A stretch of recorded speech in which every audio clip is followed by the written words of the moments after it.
श्रीमान् वेङ्कटनाथार्यः कवितात्मकेसरी वेदान्ताचार्यवर्यो मे सन्निधत्तां सदा हृदि गुरुभ्यः तद्गुरुभ्यस्य नमो वाकमदीमहे वृणीमहे च तत्राद्यो दम्पती जगदाम्बदी ज्ञानानन्दमयं देवं निर्मलस्फटिकाकृतिम् आधारं सर्वविद्यानां हयग्रीवोपास्महे लक्ष्मीपतेर्यतिपतेश्च जयैकधाम्नोः योऽसौ पुरा समजनिष्टजगद्धितार्थम् राक्यं प्रकाशयतु परमं रहस्यं संवादये सह शरणागति मंत्रसारः ஸ்ரீ பாஷ்யக்காரர் சரணாகதி கத்தியத்துல பகவானிண்ட பிராட்டி ரங்கநாயகி தாயார் ரங்கநாதன் முன்னாடி இருந்து ஆச்சரியமான சரணாகதி பண்றார். சரணாகதி பண்ண உடனேயே அந்த பலனெல்லாம் கேட்கிறார். முதல்ல நம்ம பார்த்தோம், எப்படி பகவத்கீதையில நீர் சொன்ன மாதிரி அப்பேற்பட்ட ஞானத்துல நீர் எனக்கு கொடும் அப்படின்னு பகுநாம் ஜென்மநாமம் தே அப்படின்னு அந்த ஸ்தோத்திரங்களை எடுத்து காட்டி நீர் எப்படி எதிர்பார்க்கிறீரோ அப்பேற்பட்ட அந்த ஞானத்தை எமக்கு கொடும் அப்படின்னு. அதுக்கு அடுத்தது பரபக்தி பரஜான பரமபக்தியேக ஸ்வபாவம் மாம் குருஷ்வ அப்படின்னு பரபக்தி பரஜான பரமபக்தி இதை கொடும் அப்படின்னு. அந்த பக்தியிலேயே என்ன, பகவானை நம்ம சேவிக்கணும் அப்படின்றது பரபக்தி. பரஜான அப்படின்னா அந்த சேவை கிடைச்சிட ஒண்ணு, அந்த சேவை எப்பயுமே இருக்கணும் அப்படின்னு நினைக்கிறது பரமபக்தி. அப்படி பிரிச்சு அப்பேற்பட்ட எப்பயுமே இருக்கக்கூடிய அந்த சேவை அப்படின்றது கிடைக்கணும் அப்படின்றது ரெண்டாவதா கேட்கிறார். அது ஜீவ திசையில.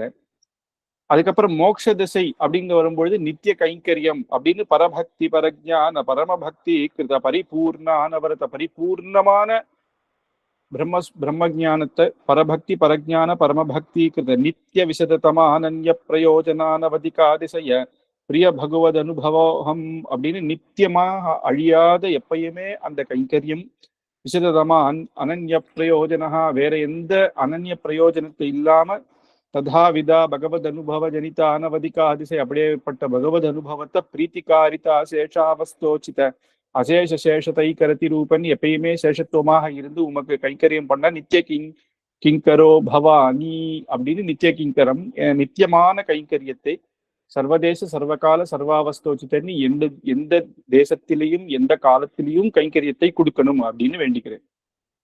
அது நம்ம ஒழிவில் காலம் எல்லாம் பாசுரத்திலேயே வரும். சர்வதேச சர்வகால ஒழிவில் காலம் எல்லாம் அப்படின்னா சர்வ காலமும் அப்படின்னு. சர்வ தேசத்திலையும் அப்படின்னு சொல்லும் பொழுது எந்த தேசத்துல இருந்தாலும் அப்படின்னா எந்த இடத்துல இருந்தாலும், அது லீலா விபூதியோ நித்திய விபூதியோ எங்கேயோ நம்ம இருந்தாலும் அந்த இடத்துலயே பெருமாள் நமக்கு கைங்கரியம் கொடுக்கணும்னு அர்த்தமாறுது. ஆனா சர்வ காலமும் அப்படின்னு சொல்லச்சு எப்படின்னா, இப்பதான் நம்ம கேட்கிறோம் அப்படின்னா இப்ப கைங்கரியம் கேட்கறதே ஒரு கைங்கரியம்னு வச்சுட்டா கூட இப்போலிருந்து நமக்கு வரப்போற காலத்துல நமக்கு கைங்கரியம் கொடுக்கணும் அப்படின்னு கேட்கலாம். ஆனா சர்வகால அப்படின்னு சொல்லும் பொழுது முன்காலமும் சேர்ந்து வருது இல்லையா? இப்ப இத்தனை நாள் எத்தனையோ ஜென்மாவை நம்ம எடுத்துருக்கோம்.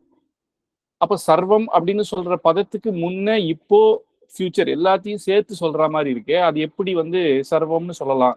இனிமேல் வரக்கூடிய காலத்துல தானே சொல்லணும் அப்படின்னா, அதுக்குமே பெரியவாள்லாம் என்ன வியாக்கியானம் பண்ணியிருக்காங்கன்னா, சர்வகால கைங்கரியம் அப்படின்னா எப்படின்னா, ஒரு 5 நாள் ஒருத்தன் பட்னி இருக்கான், ரொம்ப நாளா பட்னி இருக்கான், திடீர்னு அவனுக்கு ஒரு ஆச்சரியமான ஆகாரம் வடபருப்பு பாயசத்தோட ஆகாரம் கிடைச்சதுன்னா அந்த சாப்பாடு சாப்பிட்ட உடனே திருப்தியா என்ன சொல்றான்னா, அப்பா 5 நாளைக்கு நான் சேர்த்து வச்சு சாப்பிட்டா மாதிரி இருக்கு அப்படின்னு எப்படி சொல்றானோ, அப்ப கைங்கரியம் இத்தனை ஜென்மாவுக்கு கிடைக்காதையும் இனிமேல் கிடைக்கிற கைங்கரியம் எப்படி இருக்கணும்னா இத்தனை நாள் கிடைக்காதுக்கும் சேர்த்து வச்சு நம்ம கைங்கரியம் பண்ணக்கூடிய போல இருக்கணுமாம். அதனால சர்வகாலம் அப்படின்னு சொல்லலாம் அப்படின்றது பெரியவாளுடைய நிர்ணயம். அப்ப ஏற்பட்ட கைங்கரியத்தை பிரீத்தியோட பகவத் கைங்கரியத்தை நித்திய கிங்கரோ பவானி எமக்கு கொடுக்கவும் அப்படின்னு இங்க ஸ்ரீ பாஷ்யக்காரர் கேட்கிறார். இதுக்கப்புறம் பகவத் அனுபவம் வந்துடுத்தினாலே கைங்கரியம் தானே நமக்கு பண்ணணும் அப்படின்னு பிரார்த்திக்க தோணும். அதனால உம்முடைய சரணத்திலேயே திருவடிவாரத்துல எப்பொழுதும் அப்படின்னு சொல்லும் பொழுது இகத்திலையும் இனிமேல் இகத்திலையும் பரத்திலையும் எப்பயுமே உம்முடைய கைங்கரியத்தோட பரிபூர்ணமான பிரம்மானுபவத்தோட இருந்துட்டு இருக்கணும் அப்படின்றது இந்த இடத்துல நமக்கு வெளிப்படுறது. பகவத் கைங்கரிய சேஷத்துவமே ஆனந்த ரூபம் அப்படின்னும், அந்த பகவத் கைங்கரிய சேஷத்துவமே அதுதான் ஆனந்த ரூபம் அப்படின்றும் தெரியப்படுறது. ஆனா நம்ம இத்தனை வாட்டி திருப்பி திருப்பி இந்த கைங்கரியத்தை வேணும் அப்படின்னு இவ்வளவு வாட்டி சொல்றதுக்கு காரணம் என்ன? ஒரே இடத்துல சொல்லலாமே அப்படின்னா, நம்ம ஆசைப்படுறோம் அப்படின்னு பிரார்த்திக்கிறோம்னா அவருக்கு அப்பேற்பட்ட பிரீத்தி உண்டாகணும் அப்படின்னும் நம்ம திருப்பி திருப்பி பிரார்த்திக்கிறதுனால பகவானுக்கு அப்பேற்பட்ட பிரீத்தி உண்டாகணும். பிரார்த்திக்கிறதே அவருக்கு ஒரு பிரீத்தியாம். ஆச்சரியமா, ஆஹா இந்த குழந்தை கேட்கறானே அப்படின்னு நம்ம இன்னும் கொடுக்காம இருக்கோமே அப்படின்ற அந்த குணம் அவருக்கு வந்துருவான். அதனால சீக்கிரம் கொடுக்கறதுனால அப்பேற்பட்ட பிரார்த்தனையை இந்த இடத்துல வைக்கிறார். இது வரைக்கும் நம்ம பார்த்தது என்னன்னா துவய மந்திரத்தினுடைய அர்த்தம் நம்ம பார்த்தோம். ஒவ்வொரு துவய மந்திரத்துல பூர்வ பாகம் உத்தர பாகம். பூர்வ பாகத்துல நம்ம பிரார்த்திக்கிறது, பெருமாள் தாயார் சேர்த்து வச்சு பிரார்த்திக்கிறது. உத்தர பாகத்துல பலத்தை எதிர்பார்க்கிறது அப்படின்றதையும் அதனுடைய அர்த்தத்தை விசேஷமாக பகவானுடைய குணங்களை அனுபவிச்சுட்டு பிரார்த்திக்கிற விஷயத்த நம்ம பார்த்தோம். இப்போ இனிமேல் பகவானே அனுகிரகம் பண்றாரு, பகவானே திருப்பி பேசுறாரு. அப்ப இங்கேயும் ரெண்டு இடத்துல ரெண்டுவா சொல்றா. பகவானே அச்சாமூர்த்தியாவே ஸ்ரீ பாஷ்யக்காரர்கிட்ட இதெல்லாம் சமாதானமாக சொல்றேன் அப்படின்னும், இல்ல அது ராமானுஜருடைய ஹிருதயத்துகளை பேசி அவர் நமக்கு இந்த விஷயத்தை வெளிக்காட்டுர் அப்படின்னு ரெண்டு விதமாகவும் சொல்றா. ஆனா நம்ம சம்பிரதாயம் சாட்சாத் பகவானே, ஏன்னா அர்த்தாரூபத்திலே பகவான் பேசுவேர் அப்படின்றதுதான் பிரசித்தம். வரதனாக இருக்கச்சையும் திருக்கச்சிரம்பிகள் கிட்ட பேசினர், ரங்கநாதன் பேசினேர், திருவேங்கடமுடியான் பேசினேர், திருமலை நம்பிகள் கிட்டேயோ அனந்தாழ்வார்கிட்டயோ பேசினேர். அதனால அர்ச்சாரூபமாகவே பேசும் தெய்வமாகவே பகவான் இருக்கேர். ஆனா அப்பேற்பட்ட பக்தி தான் நமக்கு வேணும். அதுக்கப்புறம் நலாதூர் அம்மாள் அப்படின்னு காஞ்சிபுரத்துல தேப்பெருமாள் பேசினேர் அப்படின்னு நிறைய சரித்திரங்கள் இருக்கு. அப்போ நமக்கு என்ன அப்படின்னா பரத்தை சமர்ப்பிச்சிட்டோம். நம்ம இனிமேல் நான் உன்னுடையவன் அப்படின்னு பரத்தை சமர்ப்பிச்சிட்டோம் அப்படின்றது மட்டும் இல்ல, நம்ம இப்ப எப்படி இருக்கணும்னா நிர்பயோஸ்மி, நிர்பயமே இல்லாத இருக்கலாம். நம்ம பரத்தை சமர்ப்பிச்சிட்டோம், நம்ம சரணாகதி பண்ணிட்டோம், ஆனா பகவான் ரட்சிப்பானா அப்படின்ற இனிமேல் நமக்கு அந்த சந்தேகமே வேண்டாம். அதனால நிர்பயமாக இருக்கணும் அப்படின்றதும் சுவாமி தேசிகன் எடுத்து சொல்றாரு. அதனால பிரபத்தி ஜனித பிரசாத பரிவாக பிரதிவச்சனைஹி அப்படின்னு இப்போ பிரபத்தி ஜனித பிரசாதா அப்படின்னு பிரபத்தி பண்ண உடனேயே பகவானுக்கு இப்ப சரணாகதி பண்ண உடனேயே சம சந்தோஷமாயி அதுல அந்த சந்தோஷத்தினுடைய உச்சத்துல அவரே தானே பிரதிவாச்சனம், இந்த பிரதிவச்சனத்தை ஒவ்வொன்றா இப்ப பேசுறாராம். பேசும்போது பாஷ்யக்காரர் என்னென்னலாம் கேட்டாரோ, எப்பேற்பட்ட பாவங்கள் அப்படின்னா இந்த வச்சனம் ஸ்ரீ பாஷ்யக்காரருக்கு அப்படின்னு நம்ம எடுத்துக்கூடாது. ஏன்னா பாஷ்யக்காரர் சரணாகதி பண்ணச்சியும் பொதுவாக இந்த சரணாகதியே இந்த உலகத்துக்கு காட்டணும், நம்ம அனுஷ்டிச்சு காட்டணும், இப்படிதான் சரணாகதி தாயார் பெருமாள் முன்னாடி பண்ணணும் அப்படின்னு நமக்கு காட்டுறாரு. அப்ப பகவான் அந்த சரணாகத்தனுக்கு எப்படி அவர் ஹிருதயத்திலிருந்து அதை பரிபூர்ணமாக நமக்கு பிரசாதம் பண்ணுவேர், அனுகிரகம் பண்ணுவேர் அப்படின்றதையும் இங்க சொல்றாரு. அதனால என்ன சொல்றாரு, உம்முடைய பாப்பத்தெல்லாம் நீக்குவேன் அப்படின்னு எல்லாம் சொல்றாரு. அப்படின்னா அப்ப பாஷ்யக்காரருக்கு நீக்குவேர்னு நம்ம எடுத்துக்க கூடாது, அது நமக்கு. அப்படின்னா இப்போ இனிமேல் பண்ண போறவாளுக்கு அப்படின்னு. ஏன்னா அனுஷ்டிச்சு காட்டும் பொழுது அதுக்கு தகுந்த மாதிரி எல்லாருக்கும் தானே சேர்த்து அவர் வேண்டார். அப்ப எல்லாருக்கும் அப்படின்னா எல்லாருக்குமே, சில பேர் என்ன சொல்ற, எல்லாருக்குமே பாஷ்யக்காரர் அன்னிக்கே சரணாகதி பண்ணிட்டேர் அப்படின்னு, அப்படியும் நம்ம எடுத்துக்கூடாது. சரணாகதி பண்ணிச்சு அனுஷ்டிச்சு காட்டுறார் அப்படின்னு தான் நம்ம எடுத்துக்கணும். இப்போ சாட்சாத் பகவான் அற்புதமான வச்சனங்கள் சொல்றார். இது என்ன அர்த்தம் அப்படின்னா சர்ம ஸ்லோகத்தினுடைய அர்த்தமாக அர்த்தம். ஸ்ரீ கிருஷ்ணாவதாரத்துல சர்வதர்மான் பரித்யஜ்ய மாமேகம் சரணம் விரஜா அகம் துவா சர்வ பாபேபியோ மோக்ஷயிஸ்யாமி மா சுச்சஹா அப்படின்னு அதனுடைய அர்த்த விசேஷமாக பகவான் பேசுறதெல்லாம், பகவான் பிரதிவச்சனம் பண்றதெல்லாம் இங்க இருக்கு.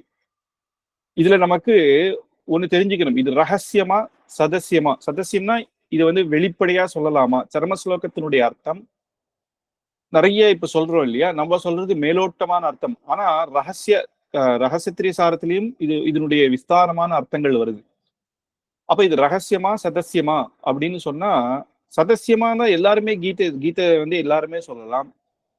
அப்புறம் நம்ம மட்டும் இல்ல, திருமதஸ்தாலும் எல்லாருமே அதுக்கு வியாக்கியானங்கள் பண்ணியிருக்கா அப்படின்னாலும் அந்த உள்ள இருக்கிற ஒவ்வொரு அர்த்தத்தினுடைய அந்த தாத்பரியம் இருக்கே, அது ரகசியம். பகவான் சொல்லக்கூடிய மேலோட்டமான அர்த்தம் என்னன்னா, சர்வதர்மான் பரித்யஜ்யன்னு உம்மால எந்தெந்த கர்மயோக ஞான பக்தி யோகங்கள் பண்ண முடியாட்டியும் யாரு ஒருத்தன் என்னுடைய சரணத்துல உழறானோ அவனை நான் ரட்சிப்பேன் அப்படின்னு சொல்லி அவனுக்கு மோட்ச பரியந்தம் எல்லாத்தையும் கொடுப்பேன் அப்படின்னு அபயம் மாசுச்சகா, பயப்பட வேண்டாம் அப்படின்னு சொல்ற மாதிரியான மேலோட்டமான அர்த்தம்.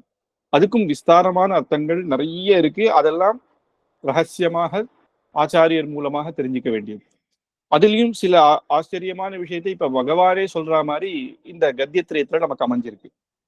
அப்ப முதல்ல என்ன சொல்றேன்னா, சர்வதர்மான் பரித்யக்ய அப்படின்னு சொல்லும் பொழுது எல்லா தர்மங்களையும் விட்டுட்டு அப்படின்னு சில பேர் என்ன சொல்றாங்கன்னா, அப்படின்னா பெருமாளே சொல்லிட்டே நம்ம எல்லாத்தையும் விட்டுடலாம், சந்தியாவந்தனம் எல்லாம் பண்ண தேவையில்ல, ஒரு நாள் போய் சரணாகதி பண்ணா பகவான் மோட்சத்துல சேர்த்துக்க போறான் அப்படின்னு அர்த்தம் இல்ல. இந்த இடத்துல என்னன்னா, எந்த உபாயமும் பண்ண முடியாம இருக்க அப்படின்னு. இப்ப என்னால பண்ண முடியலையே, கர்மயோகம் அப்படின்னு நினைச்சாலே சின்ன கர்மயோகமும் நம்மளால பண்ண முடியாம இருக்கு. நமக்கு சமய அவகாசமோ அந்த சக்தியோ இல்ல, அப்பேற்பட்ட ஞானமோ நமக்கு இல்ல. அந்த கர்மயோகம் சித்திச்சாதான் ஞான யோகம் சித்திக்கும், ஞான யோகம் சித்திச்சாதான் பக்தி யோகம் சித்திக்கும். அந்த அளவுக்கு ஒண்ணுமே இல்ல. அந்த நம்ம இந்த லௌகீக உலகத்துல இருக்கோமே அப்படின்னு என்னால பண்ண முடியல, அதுக்கான ஞானமும் சக்தியும் எதுவுமே இல்லைன்னு சொல்லி அது தாப்பப்பட்டு நம்ம என்னால முடியல அப்படின்னு கேட்கறதுதான் சர்வதர்மான் பரித்யக்ஷ. அத முதல்ல சொல்றேன். அதுக்கப்புறம் மாமேகம் சரணம் ரஜான்னு, என்னுடைய சரணத்துல யார் விழுறானோ அவருக்கு நான் மோட்சத்தை தரேன் அப்படின்னு சொல்ற மாதிரியாக இந்த பகவானுடைய பிரதிவச்சனமும் அப்படி மூணாக அமைஞ்சிருக்கு. அதுல முதல்ல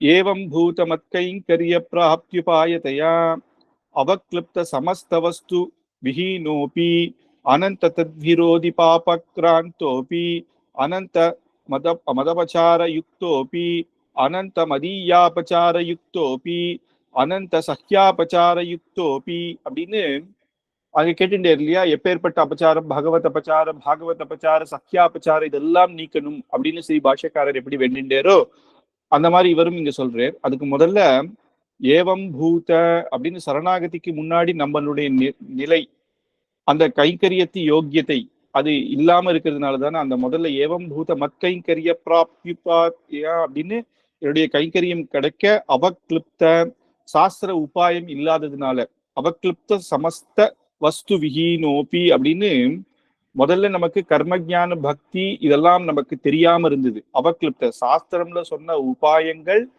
நம்மளால புரிஞ்சுக்க முடியாமையோ நம்மளால பண்ண முடியாமையோ இருக்கிறதுனால,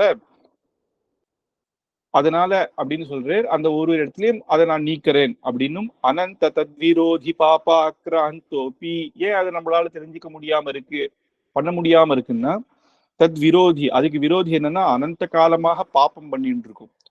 அப்போ பாப்பம்னா இங்க புண்ணியமும் சேர்த்து வச்சுக்கணும். வேதாந்தத்துல புண்ணியத்துக்கும் பாப்பம் என்றுதான் பேர். ஏன்னா புண்ணியம் இருந்தாலும் சொர்க்கம் தான் போவோம் அப்படின்னு பார்த்தோம். அப்போ அனந்த காலமாக எப்போதும் எப்போதும் பண்ண அந்த புண்ணியத்தினால நமக்கு நம்மளுடைய அந்த கைங்கரிய புத்தி அது எதுவுமே வராமையும் இந்த கர்ம ஞான யோக பக்தி யோகங்கள் சித்திக்காமையும் இருக்கு. சரி, இப்ப இந்த ஜென்மால தானே உன்னால முடியல, அப்ப அடுத்த ஜென்மாவிலையாவது ஆரம்பத்திலேருந்தே பண்ணேன் அப்படின்னா அனந்த தத்விரோதி பாபாக்ராந்தோப்பி, எத்தனை ஜென்மம் எடுத்தாலும் என்னால முடியாது. ஏன்னா அடுத்த ஜென்மத்திலயும் முடியாத அளவுக்கு இல்லை, இப்ப நான் பாப்பம் பண்ணி வச்சிருக்கேன். இப்ப பண்ண பாப்பமே இன்னும் 10 ஜென்மாக்கு நம்மளால என்ன பண்ணாலும் அதெல்லாம் போகடிக்க முடியாத இருக்கு. அப்ப 10 ஜென்மா கழிச்சு அப்படின்னா அதுக்குள்ள நடுவுல எவ்வளவு பாவம் பண்ணுவோம்னு தெரியாது நமக்கு. சரி, அப்ப இதுக்கெல்லாம் காரணம் என்ன அப்படின்னா அனந்தா அபச்சார யுக்தோபி அப்படின்னு பாகவத அபச்சாரம் இப்ப அடுத்து சொல்றேன். அப்படி ஆயிடுது பாகவத அபச்சாரங்கள் அப்படின்னு, பகவத் அபச்சாரங்கள் அப்படின்னு அனந்த மதபச்சார, என்னுடைய அபச்சாரம் என்கிட்ட பண்ண அபச்சாரங்களையும் போக்கிடுறேன். யுக்தோபி அனந்தா சஹ்யாபச்சார அப்படின்னு அனந்தா, அப்புறம் மதியா என்னுடையவர்கள் அவர்களுடைய பக்தர்கள், அப்ப என்னுடைய பக்தர்களுக்கிட்ட பண்ண அபச்சாரம் அதையும் நான் போக்குறேன். அதுவும் சிலதா இருக்கு, அவளே ரொம்ப கஷ்டப்பட்டுட்டா ரொம்ப கஷ்டம். அதனால பாகவத அபச்சாரத்துக்கு இவர் போக்குறேன் அப்படின்னா என்ன அர்த்தம்னா, நம்ம பாகவதா கிட்ட போய் க்ஷமாபண கேட்டு அந்த பாகவதா க்ஷமிச்சுட்டேன், இல்ல இல்ல நீர் ஏதோ பண்ணிட்டேன், சரி சரி பரவாயில்ல நான் நினைச்சுக்கவே இல்லை அப்படின்னு அவ வார்த்தையால சொல்லிட்டா அதை பகவான் மன்னிச்சு விட்டுறேங்கிற. அதனால பாகவத அபச்சாராளுக்கு பாகவதா கிட்டதான் நம்ம க்ஷமாபணம் கேட்கணும். அதனால அப்புறம் சஹ்யாபச்சார, அப்புறம் மற்றதெல்லாம் நம்ம பண்ணக்கூடிய அந்தந்த பாப்பங்கள் எல்லாத்தையும் யுக்தோபி நான் இல்லாம பண்ணிடுறேன் அப்படின்னு ஏதத் காரிய காரண பூதானாதி விபரீதாஹங்கார விமூடாத்மஸ்வபாவோபி அப்படின்னு. அப்ப இப்பேற்பட்ட பகவத் அபச்சாரம் பாகவத் அபச்சாரம் சஹ்யாபச்சாரங்கள்லாம் பண்ணறதுக்கான காரணம் என்ன அப்படின்னா, ஏதத் காரிய காரண, நான் அனந்தமாகவும் இப்படி பண்ணிட்டே இருக்கேன் இல்லையா, ஒரு பண்ண பாப்பமே இன்னொரு பாப்பத்துக்கு காரணமாக இருக்கு.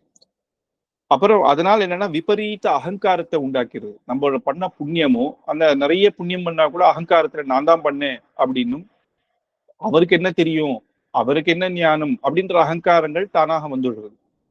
அதனால பண்ண பண்ண பாப்பத்தினால அகங்காரம் வருது, அகங்காரத்தினால மறுபடியும் இன்னும் அதிகமாக பாப்பம் பண்றோம். இது எப்படின்னா விதையில இருந்து மரம் வருது, மரையில விதம் வருதுன்ற மாதிரி அனாதி காலமாக இது மாத்தி மாத்தி மாத்தி மாத்தி வந்து இன்னும் அதிக அதிகமாக ஆயிண்டே இருக்கு. அதனால இதெல்லாம் போக்குறேன் அப்படின்னும். சரி, இதுக்கு காரணம் என்ன? அனாதி காலமாக இப்படி ஏன் அந்த அகங்காரத்துக்கு காரணம் என்னன்னா, ஏதது உபய காரிய காரண பூதானாதி விபரீத வாசன சம்பந்தோபி அப்படின்னு அது ஒரு வாசனையாவே ஆயிடுது. வாசனை அப்படின்னா இந்த சரீரம், இந்த சரீரத்துல இருந்து பண்ணி பண்ணி பண்ணி பாவத்தை பண்ணி பண்ணி அதுவே நமக்கு சுவாவமாக இருக்கு. அதனாலதான் என்ன சொல்றாருன்னா, பாகவதாளோட சேர்ந்து சேர்ந்து சேர்ந்து ஆச்சாரியர்களோடயே நம்ம இருந்தோம்னா நமக்கு நல்ல குணம் தானாவே வருது. அப்புறம் பண்ண பண்ண பண்ண அது நமக்கு அப்படியே ஒட்டின்றது. இதுல ஒரு சரித்திரத்துல சீதா தேவியே ராமர்கிட்ட ராமாயணத்துல சொல்றான். ரிஷிகள்லாம் வந்து அவர்கிட்ட சரணாகதி பண்றார். உடனே ராமர் என்ன சொல்றாருன்னா, இந்த தண்டகாரண்யத்திலேருந்து வனவாசம் முடிச்சு நான் திரும்பி அயோத்தியாவுக்கு போறதுக்கு முன்னாடி இங்க இருக்கிற எல்லா ராட்சசர்களையும் வதம் பண்ணிட்டு தான் போவேன்.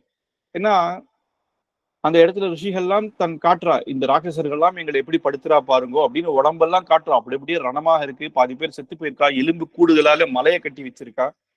இதெல்லாம் பார்த்து பகவானுக்கு கஷ்டமாயிடுச்சு. ஆனா சீதாதேவி என்ன சொல்றான்னா, தாயாரா இருப்பதுனால என்ன, ரெண்டு கண்ணுமே சந்திரன் தானே, அப்புறம் ராட்சசர்களையும் வதம் பண்றேன் நீ ஏன் சொல்லுவானே, அவளை திருத்தலாம்னு சொல்லி இருக்கலாம் அப்படின்னு சொல்லும் பொழுது முதல்ல பிராட்டி என்ன கேட்கிற, நீர் வில்லோட எதுக்கு வந்தேறீங்க, 14 வருஷம் வனவாசத்துல இரு அப்படின்னு சொன்னா மரவுரியோட வந்தேர், அது வந்து ருஷி வேஷம் மாதிரி இருக்கு. ருஷி வேஷம் மாதிரி இருந்துச்சு, கையில ஜபமாலியோட வர வேண்டியது தானே, வில்லோடையே வந்தேர். வில்லோட வந்ததுனால தானே அவ உங்க கிட்ட வந்து நீர் ரட்சியும். நம்ம ஏற்கனவே பார்த்தோம் முதல்லயே, பகவானுக்கு இருக்கிற ஆயுதங்களே அலங்காரம், அது இல்லாம அது என்னன்னா நமக்கு அபயம்னு சொல்ற மாதிரி இருக்கு, பயத்தை போக்கத்துக்காக இருக்கு அப்படின்னு. அதனாலதானே கேட்டா, இப்ப நீர் இது வந்தேர் அப்படின்னு சொல்லும் போது தாயாரே ஒரு உதாரணம் சொல்றாங்க. ஒரு ரிஷி இருந்தேர், காட்டுல தபஸ் பண்ணிட்டே இருக்காரு. அந்த பக்கமா ஒரு ராஜா வந்து என்ன பண்ணான்னா, தன்னுடைய பெரிய கத்திய ஒண்ணு வந்து, சுவாமி நீர் இங்க வச்சுக்கோ, நான் கொஞ்ச நாளுக்கு கழிச்சு வந்து நான் எடுத்துக்கிறேன் அப்படின்னு அவர் எங்கேயோ போறாரு.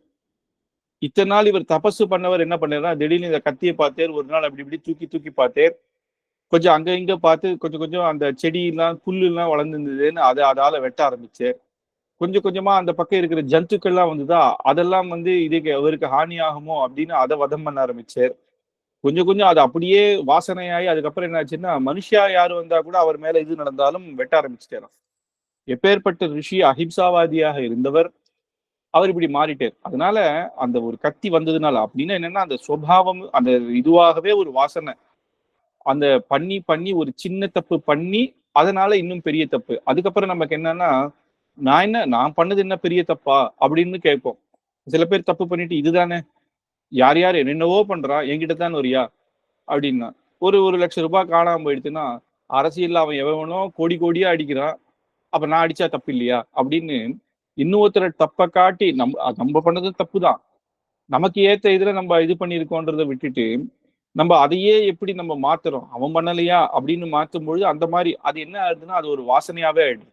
அப்படின்னா அதை நம்ம அது ஒரு பண்ண உடவும் முடியல, அதை பண்ணி பண்ணி பண்ணி இன்னும் சமர்த்தமாக இதுல என்ன தப்பு அப்படின்னு கேட்கிற அளவுக்கு நம்ம வந்துடுறோம். அப்படின்றதுனாலதான் விபரீத வாசன சம்பந்தோபி அப்படின்னு. அதுக்கப்புறம் என்னன்னா, இதுக்கும் காரணம் என்ன, இந்த இப்படி யாருக்கு காரணம் என்னன்னா, ஏத்த தனுகுண பிரகிருதி விசேஷ சம்பந்தோபி அப்படின்னு. பிரகிருதி விசேஷம் நம்ம ஒண்ணும் பண்ண முடியாது, இந்த சரீரத்துல இப்படிதான். ஏன்னா சரீரத்துக்கு சுக துக்கம் அப்படின்றது தேவைப்படுறது. அந்த சரீரத்தினால இப்ப சரீரத்துல நம்ம இருக்கிறதுனால இந்த இந்திரியங்கள் ஆசைப்படுறது, அதனால ஒவ்வொரு தப்பா நம்ம பண்ணிட்டு இருக்கோம். இப்ப இதே வைகுண்டத்துல இருக்கிற சரீரம் அப்படின்னு பார்த்தா, அதை நம்ம பார்த்தோம் ஏற்கனவே, அப்ராகிருத சரீரம் அப்படின்னு, அது சுத்த சத்துவத்தாலே செய்யப்பட்டது. சுத்த சத்துவம் அப்படின்னா நமக்கு வந்து அந்த ஒரு துளி கூட, ஒரு க்ஷணம் கூட நம்மளுக்கு தப்பான எண்ணங்களே போகாது, அதுக்கான இந்திரியங்கள் அந்த ஆசைப்படாது. ஏன்னா இங்க இருக்கிற சரீரம் அப்படின்றது பஞ்ச பௌத்திகத்தாலே பண்ணப்பட்டது, அது சத்வரஜோ தமோ குணத்துப்படியாக அது இருக்கும். ரஜோகுணம் யாருக்கு அதிகமாக இருக்கோ அது கோபம் வரும், இல்ல தமோ குணம் இருக்கிறவாளுக்கு சோம்பேறித்தனமாக இருக்கும், அது மேல மேல அப்படியே ஆயிடும். அதனால இந்த பிரகிருதி சம்பந்தம் அப்படி. ஆனா பகவான் இந்த பிரகிருதி சம்பந்தத்திலையும் அந்த சத்துவ குணத்தை கொடுத்திருக்கலாமே அப்படின்னா, அது கொடுக்க முடியாது. ஏன்னா இது லீலா விபூதி. இங்க கர்மவசத்தினாலே தான். இதிலிருந்து நம்ம தப்பிச்சு நம்ம சரணாகதி பண்ணி மோட்சத்துக்கு போனாதான் அங்க சுத்த சத்துவத்தோட இருந்து அப்ராகிருத சரீரத்தோட பகவானுக்கு எப்பொழுதும் கைங்கரியம் பண்ணலாம் அப்படின்னு.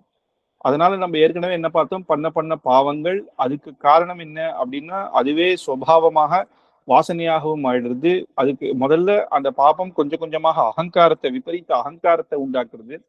அந்த அகங்காரத்தினால இன்னும் பல புண்ணிய பாபங்கள் திருப்பி திருப்பி பண்ணிட்டு இருக்கோம். வாசனை அப்படின்னாலும் புண்ணியம் பண்ண கூட, புண்ணியம் பண்ணா திடீர்னு யாரோ ஒருத்தர் வந்து நமக்கு அதுக்கான பலனை கொடுக்குறான்னு வச்சுக்கோங்க, திருப்பி அதுல ஆசை வந்துடுது. அது இன்னும் நிறைய பண்ணி பண்ணி பண்ணி இன்னும் நிறைய வாங்கலாமே அப்படின்னு தோன்றது. அப்போ அதிலிருந்தும் பார்த்தா பிரதிபந்தகமாக பகவத் கைங்கரியத்துக்கு பிரதிபந்தகமாக இருக்கு. அதுக்கு காரணம் என்னன்னா இந்த பிரகிருதி சம்பந்தம் அப்படின்னு. உண்மையான நம்ம ஸ்வரூபம் பகவானுக்கு கைங்கரியம் பண்றதுன்னே தெரியாத ஆக்கிடுறது அப்படின்னு.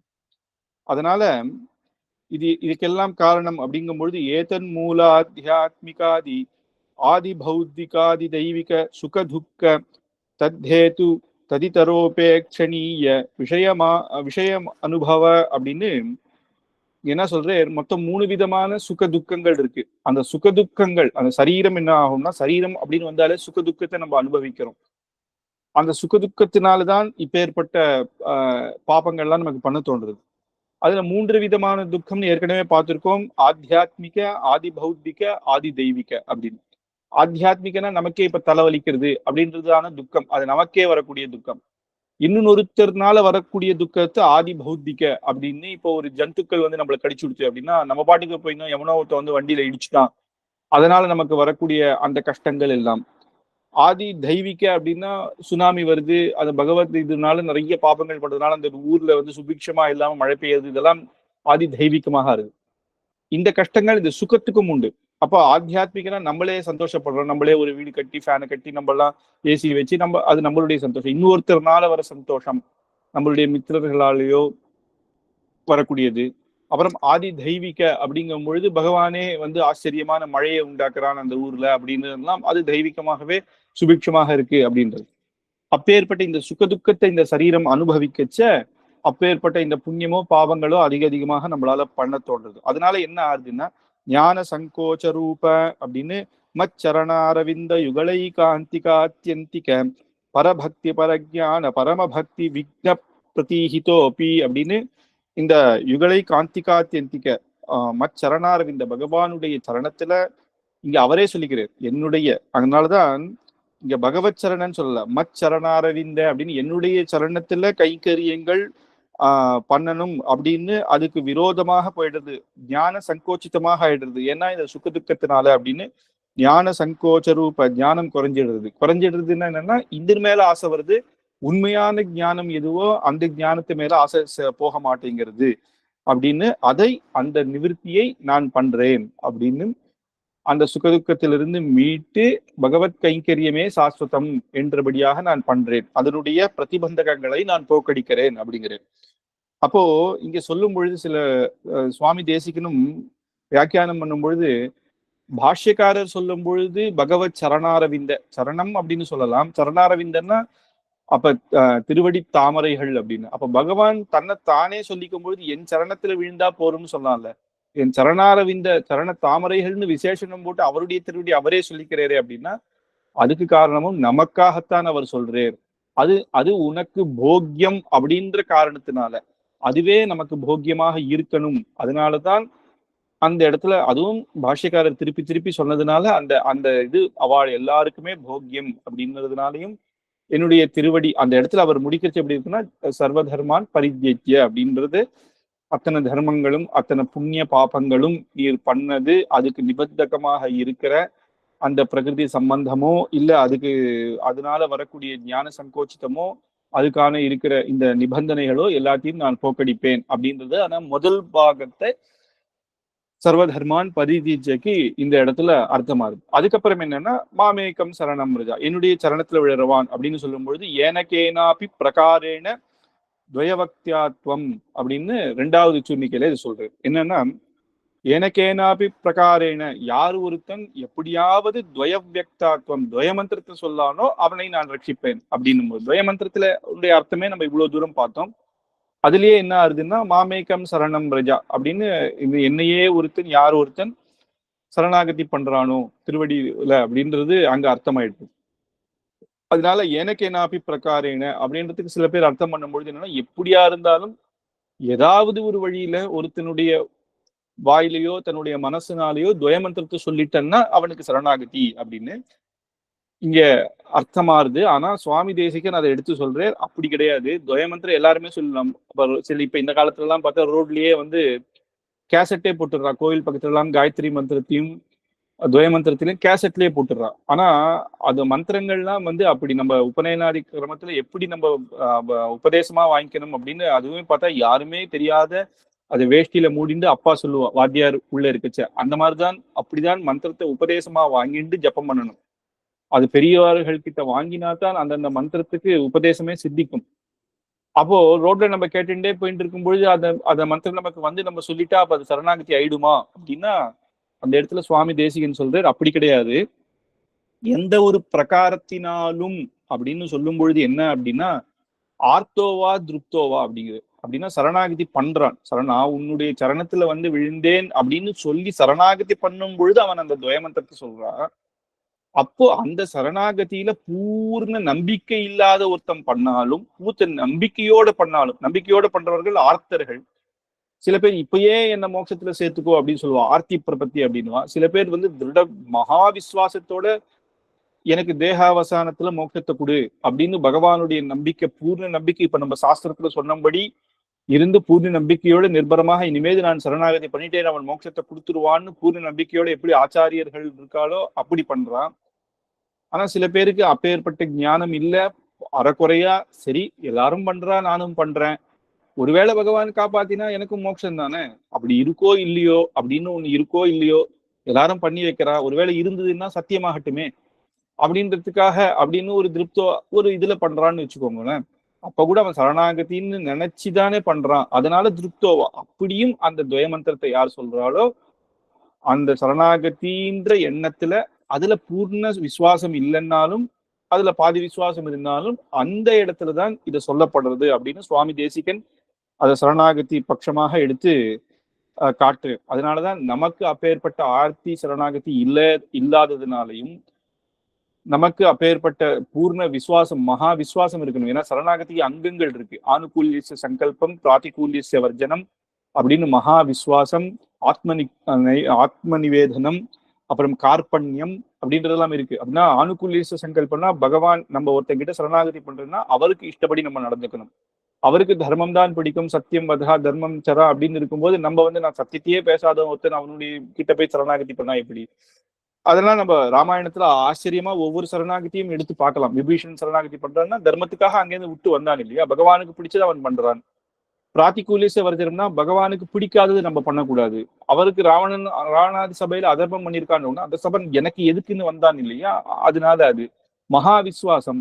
ஐயோ நம்ம இங்க அண்ணா இப்பேற்பட்ட ராஜ்யத்தை விட்டுட்டு நான் அங்க போறேன், ஒருவேளை என்னை சேர்த்துக்கலன்னா திருப்பி இவர் காலிலேயே வந்து விழணுமே, அப்ப இன்னும் ராவணனுக்கு அதிகமாக கோபம் வருமே, என்னை சேர்த்து பேராண்டு எந்த சந்தேகமும் இல்லாம பரவாயில்ல நான் அங்க போறேன் அப்படின்னு மயித்யக்துவா மயா லங்கா அப்படின்னு மித்ராணிச்ச தனானிச்ச அப்படின்னு லங்கையை விட்டுட்டு மித்திரர்களை விட்டுட்டு தனத்தை விட்டுட்டு, ஏன்னா ராஜாவோட தம்பினா சும்மாவா, அவருக்கு எப்பேற்பட்ட தன கோட்டங்கள்லாம் இருக்கும், அத்தனையும் விட்டுட்டு நான் உன்னுடைய திருவடியே கத்தின்னு வந்த இடத்திலையும் பகவான் சேர்த்து பேரான்ற ஒரு சந்தேகமும் இல்லை. வானரர்கள்லாம் கல்ல தூக்கி போட்டா கூட சர்வலோக சரண்யாய ராகவாய மகாத்மனேன்னு உங்களுக்கு மட்டும்தான் அவர் சரண்யன் இல்லை, இப்பேற்பட்ட ராட்சச பட்சத்துல இல்லை, எல்லாருக்குமே சர்வலோகத்துக்கும் சரண்யன் அப்படின்னு ராகவன் ரகுவம்சத்திலிருந்து இருந்தவன்.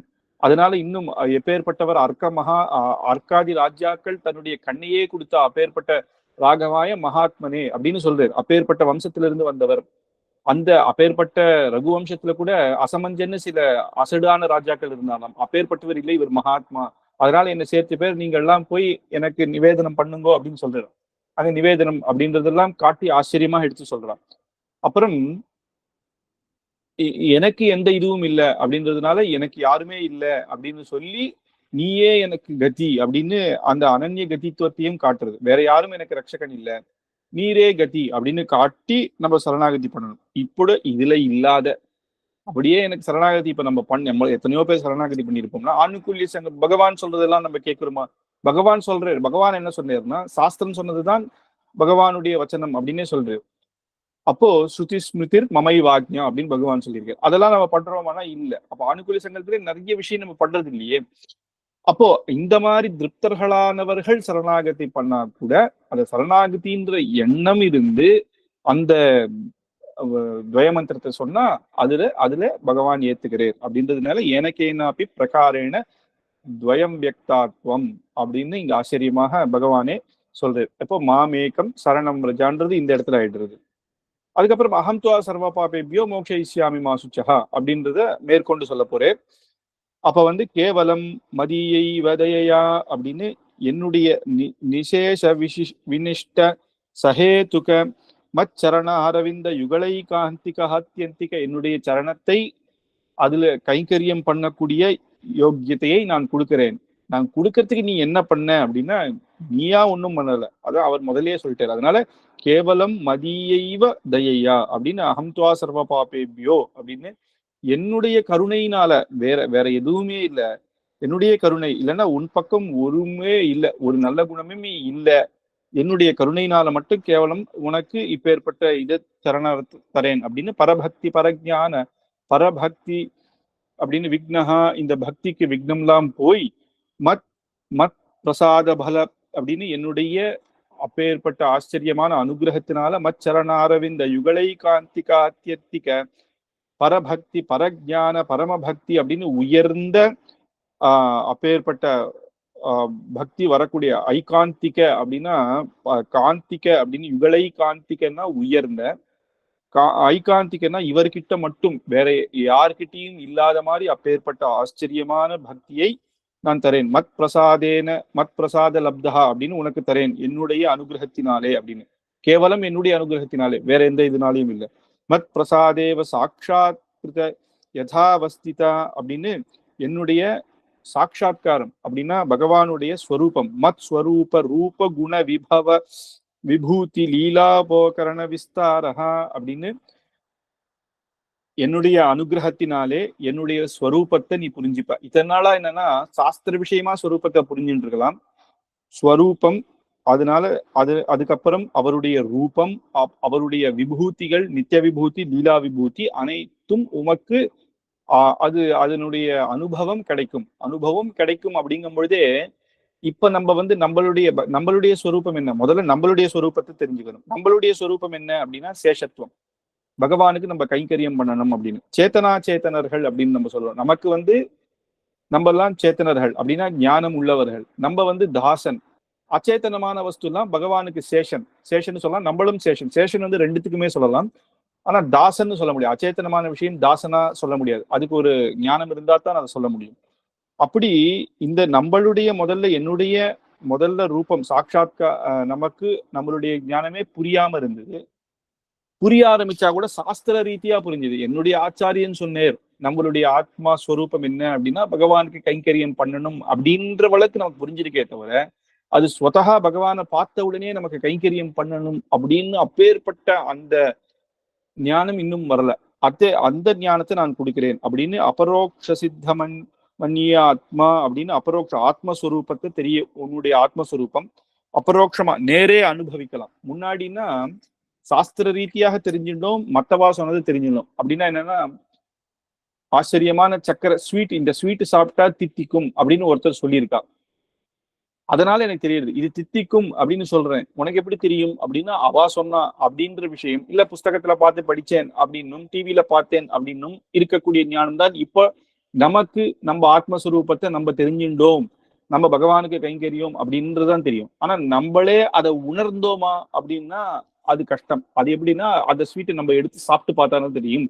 அதனால அபரோக்ஷ சித்த மன்னியாத்மா அப்படின்றத அது இங்க அபரோக்ஷ சித்த மன்னியதா மத்தாஸ்தைக அப்படின்னு அது நமக்கு சொல்லக்கூடிய ஸ்வபாவாத்மஸ்வரூபா அப்படின்னு ஸ்வபாவாத்மஸ்வரூபா அப்படின்னும் அந்த ஆத்மாவை நமக்கு தெரியும் அப்படின்னு மதேகானுபவா அப்படின்னு என்னுடைய அனுபவம் மட்டும் அப்படின்னு மதேகானுபவம்னா பகவானுடைய அனுபவம், பகவானுடைய ஸ்வரூபம், பகவானுடைய குணங்களும் அவருடைய அனுபவமும் அது மட்டும் அவருக்கு எல்லாருக்கும் நமக்கு புரியும்படியாக அந்த கைங்கரியம் கிடைக்கும்படியாக மத்தியாஸ்தைக பிரியா. பகவத் தாசன் அப்படின்றது வந்து சும்மா சொல்லிக்காம அதுவே ஒரு பிரியமாக நமக்கு ஆயிடும். பிரியகா மத்தியாசினிக்குன்னு சொல்லும் போதுதான் அவர் என்னுடைய கைங்கரியத்துக்கு பிரியனாக ஆயிடுவான் அப்படின்னும்,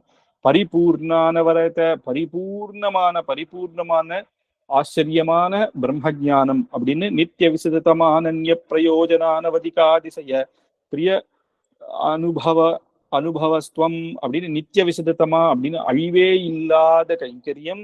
விசதத்தமான்னு விளக்கமே தர வேண்டாம், அப்படி புரியும். யதாவிதமாக வேறு பலனை எதிர்பார்க்காம அனன்ய பிரயோஜனத்தை இல்லாம விசேஷமாக பகவானுடைய கைங்கரியமே அப்படின்னு ததாவித அனுபவ ஜனிதானவதிகாதி செய்ய எப்பேற்பட்ட அனுபவம் நித்தியசூரிகள்லாம் இருக்காளோ ததாவிதியா நம்மளுக்கும் புரியும், நம்மளும் அனுபவிக்கும்படியாகவும் இருக்கும். பிரீத்திகாரிதா சேஷாவஸ்தோச்சித அசேஷ சேஷத்தை கருதி ரூப நித்திய கிங்கரோ பவ அப்படின்னு நித்திய கைங்கரியத்தை பிரீத்திகாரிதா பிரீத்தியாகவே செய்யும்படியாக அசேஷ சேஷத்தை கருதி ரூப அப்படின்னு சேஷத்துவமே ரூபம் அப்படின்னு தெரிஞ்சு நித்திய கைங்கரியத்தை பவ அப்படின்னு கொடுக்கிறேன் அப்படிங்கிறது. பவ அப்படின்னா அப்படியே ஆயிடுவாய் அப்படின்னு அர்த்தம். அங்க வந்து இதே முடிக்கச்ச பிரீத்திகாரிதா சேஷாவஸ்தோச்சித அசேஷ சேஷத்தை கருதி ரூப நித்திய கிங்கரோ பவான் அப்படின்னு ஸ்ரீ பாஷ்யக்காரர் சொல்றேன்.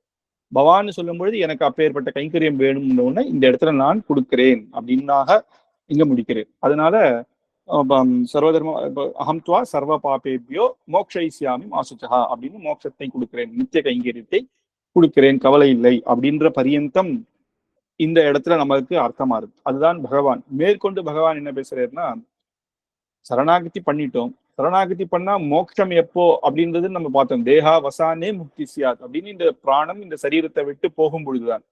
அது வரைக்கும் என்னென்ன அப்படின்றதெல்லாம் மேற்கொண்டு சொல்ல போறேன். அதுக்கப்புறம் அந்திம சுவாசம் அப்படின்னு இந்த பிராணம் போற சமயம் வரைக்கும், பிராணம் போற சமயத்துல அந்திம சுவாசையும் அந்திம இதுல நமக்கு அந்திம திசையில நமக்கு பெருமாள் வந்து சேவை கொடுத்து அதுக்கப்புறம் மோட்சத்துக்கு ஏற்றுக்கிறார். மோட்சத்துல எப்பேற்பட்ட கைங்கரியம் கிடைக்கும் அப்படின்றத முன்னாடியே சொல்லிட்டேன். இது வந்து மேற்கொண்டு சொல்ல போறேன். அதை நம்ம அடுத்த வாரம் பார்க்கலாம். இது இன்னும் ஒரே பாகத்துல இன்னும் ஒரு இதுல நம்ம சரணாகதி கத்தியம் முடியும். மேற்கொண்டு ஸ்ரீரங்க கத்தியமா அடுத்த வாரம், இன்னும் ஒரு வாரம் முடிவு. அதுக்கு வந்து சரணாகதி கத்தியத்துக்கு சாத்மரை பண்ணி மேற்கொண்டு ஸ்ரீரங்க கத்தியம் ஆரம்பிக்கலாம் அப்படின்னு எல்லா பாகவதா கிட்ட பிரார்த்திக்கிறேன். கவிதார்த்திக சிம்ஹாய கல்யாண குணசாலினே ஸ்ரீமதே வெங்கடேஷாய வேதாந்த குரவே நமஹ. அடி.